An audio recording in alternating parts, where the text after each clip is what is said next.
တိုနီစတက်ဟာသူ့ကိုယ်သူစွန့်လွတ်အနစ်နာခံပြီးကတည်းကလူတိုင်းကသူရွေးချယ်ထားတဲ့ Iron Man ရဲ့ဆက်ခံသူဟာစပိုင်ဒါမန်ဖြစ်လိမ့်မယ်လို့ယုံကြည်ခဲ့ကြပါတယ်။ဒါပေမဲ့အသက်16နှစ်အရွယ်သာရှိသေးတဲ့ပီတာပါကာကတော့ဒီလောက်ကြီးမားတဲ့တာဝန်ကိုထမ်းဆောင်ဖို့တင့်တော်မှုမရှိသေးဘူးလို့ခံစားရပါတယ်။ PR တွေကိုရှောင်ရှားဖို့အတွက်ပီတာဟာဥရောပကိုကြောင်းခီးစဉ်အတွက်စည်ရင်းပေးသွင်းခဲ့ပါတယ်။တာမန်ဆယ်ကျော်သက်တယောက်လိုခီးစဉ်ကိုပျော်ရွှင်စွာခံစားနိုင်ဖို့စပိုင်ဒါမန်ဝတ်စုံကိုမယူလာတော့ဘူးလို့ဆုံးဖြတ်ခဲ့ပါတယ်။လေရင်ပေါ်တက်ပြီးနောက်ပီတာဟာသူနှစ်သက်တဲ့မိန်းကလေးများကိုချင့်ကပ်ဖို့နတ်ကိုအကူအညီတောင်းခဲ့ပါတယ်။နတ်ကထိုင်ကုန်ပြောင်းပေးဖို့ကြိုးစားခဲ့ပါတယ်။ဒါပေမဲ့အကြိမ်ကြိမ်ကြိုးစားပြီးနောက်မှာပီတာဟာသူ့ဆရာဘေးမှာထိုင်နေခဲ့ပါတယ်။ဘင်းနစ်ကိုရောက်တဲ့အခါပီတာဟာသူ့ခံစားချက်တွေကိုဖော်ပြရင်းမကြကိုပေးဖို့စီစဉ်ထားတဲ့လက်ကောက်တစ်ထည်ကိုတိတ်တိတ်လေးဝယ်ခဲ့ပါတယ်။ဒါပေမဲ့သူလုပ်တော့မလို့ပဲထူးဆန်းတဲ့အရာတစ်ခုဖြစ်ပျက်ခဲ့ပါတယ်။ကမ်းခြေမှာရှိတဲ့ကနန်းတွေရုတ်တရက်ထွက်ပြေးသွားပြီးရေစင်းမြောင်းအောက်ကရေတွေဟာ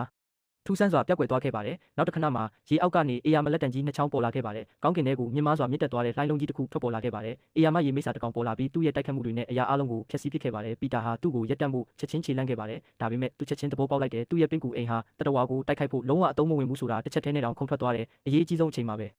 အစိမ်းရောင်ထုတ်ဆောင်ထားတဲ့လှုပ်ဝက်ဆန်းကျဲတဲ့လူတစ်ယောက်ပေါ်လာတယ်။သူကတိုက်ခိုက်ပြီးမိစ္ဆာရဲ့အမြန်နှုန်းကိုခဏတာထိန်းချုပ်ထားနိုင်ခဲ့တယ်။ဒါပေမဲ့မိစ္ဆာကချက်ချင်းပဲအေယာမလိုင်းလုံးကြီးတစ်ခုဖန်တီးပြီးလှုပ်ဝက်ဆန်းကျဲတဲ့လူကိုရေထဲပစ်ချခံရတဲ့အထိရိုက်ခတ်ခဲ့တယ်။ပီတာကသူ့မျက်နှာဖုံးကိုပြန်ဝစ်ပြီးတိုက်ပွဲထဲဝင်ဖို့ဆုံးဖြတ်လိုက်တယ်။တစ်ချိန်တည်းမှာပဲမစ္စတီရီယိုကရေမိစ္ဆာကိုမြို့ရင်ပြင်းအလဲဗဟိုကိုဆွဲဆောင်ဖို့စီစဉ်နေတယ်။သူသွားရလမ်းမှာအဆောက်အုံတွေအများကြီးပျက်စီးသွားတယ်။အပြစ်မဲ့ပြီး